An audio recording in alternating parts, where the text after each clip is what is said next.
let's get back to work. We gotta pay bills, we gotta do stuff, we gotta build our careers, so let's get back into the workflow. So, how do we do that? Backstory. I just got back from a quick trip for my birthday and I had a week off. I haven't had a week off since Christmas, I think, something along these lines. Celebrated my birthday, had a great time, lovely. And we got back on Sunday, and then I'm filming this Thursday, so it's slightly into the week. But when Monday came, I had to start doing stuff, and to be fair, I was a bit overwhelmed because I wanted to do stuff, but what do I do first? What is important? How do I choose which task am I gonna do first? This gave me the idea for this video to help you kinda ease back into the workflow and find some comfort in doing that. If you are able to slowly getting back to your work schedule, that's awesome, and I know it's not gonna be for everybody. Some of us just need to get back to the office. This is more geared towards creative people that have their own thing going on, that they need to do their own schedule, freelancers, where you are your own boss and you have to kind of put yourself to work. Let's get into it. I don't know what I'm... First things first, I'm gonna take it slow today by just making a quick task list that's gonna include 3 or 4 tasks. It's easier to not get overwhelmed, so just add your 3 main things or 4 main things, and then as the week goes by, you can start adding more and more. But to be fair, if you can, don't add more than 6 things. You can do more, obviously, but I think it helps to just have a few things and cross those and then maybe add other 3. Now I'm just gonna start by warming up, and that's pretty much it. You take a piece of paper, you take a pen, a pencil, whatever you have at hand, and you just start draw random lines, circles, just random stuff. I have this theory, and I don't think it's such a groundbreaking thing, but when you go to the gym, you don't start immediately with the hardest exercises, you kind of warm up. So I believe it's the same with drawing. If you want to just quickly jump in after a while into drawing some complicated thing, it will be harder and it will be more frustrating. So take 5 minutes, 2 minutes, 3 minutes, whatever, and just draw random stuff. This will help you not only getting back into like drawing lines, getting reused to how your hand feels when you draw certain things, but just it helps with taking off the pressure of I have to create this and I have to do this and that. So it's a quick, easy way.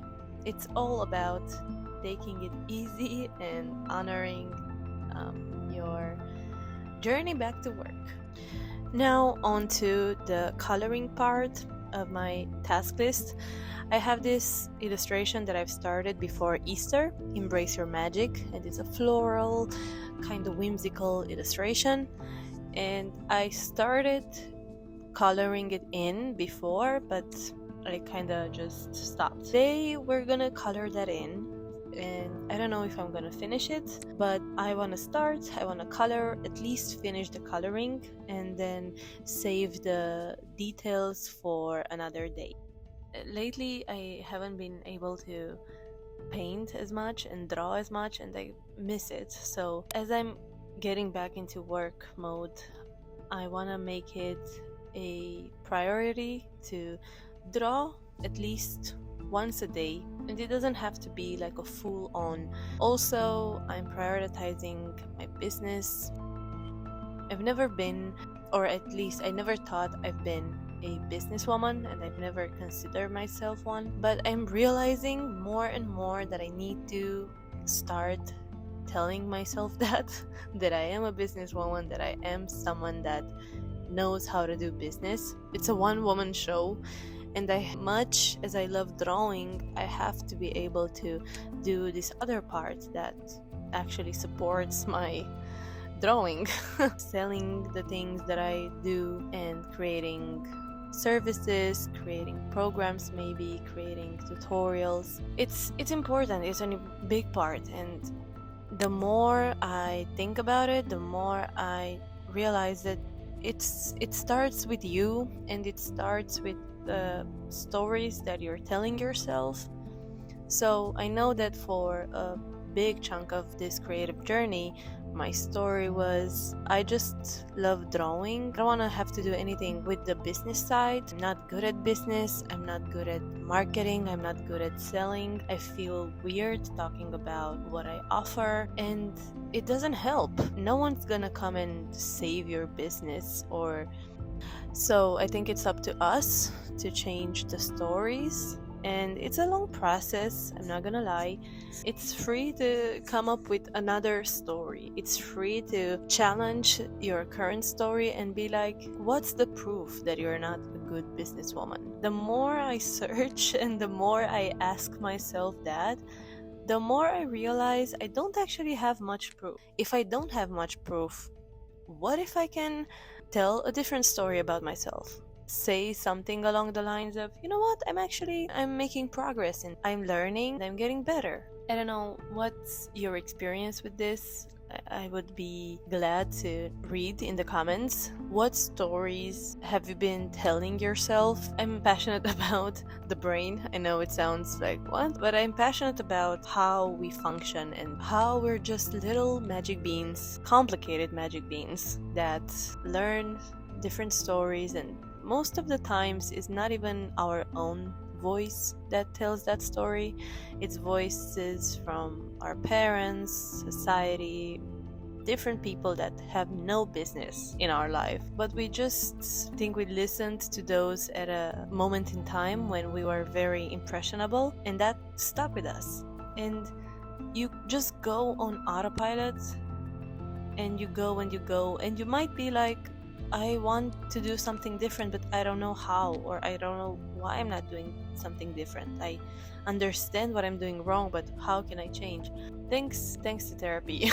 Man, thanks so much to therapy, because I wouldn't be able to have these thoughts. I think if therapy didn't happen, I'm just so grateful, and I'm so thankful that I'm able to do that. It's been the greatest act of self-love to be able to talk to someone and find new perspectives and just understand better how my brain is working and how everything is tied up. Your body, your emotions, your actions, everything is tied together. There's not one or the other. I kind of went away from the drawing and all that, but let's get a bit back to the drawing. The idea of this, it has to do with what I was just talking about. It's time to embrace our magic.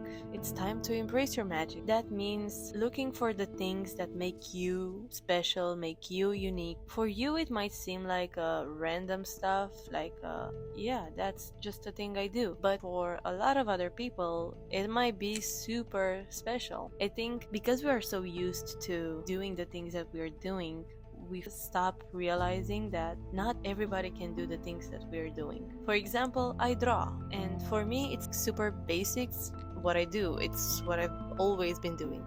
But for others, that's like, you can draw, you think of ideas, you think of shapes, and then the shapes are onto that paper. Like, I cannot do that. And it took me so much to understand this concept that, oh yeah, what I do, not everybody else can do, or what somebody else does, I cannot do. Like, my friend, she writes, and she is an amazing writer, and she tells a story like no other, and she's able to make all these connections.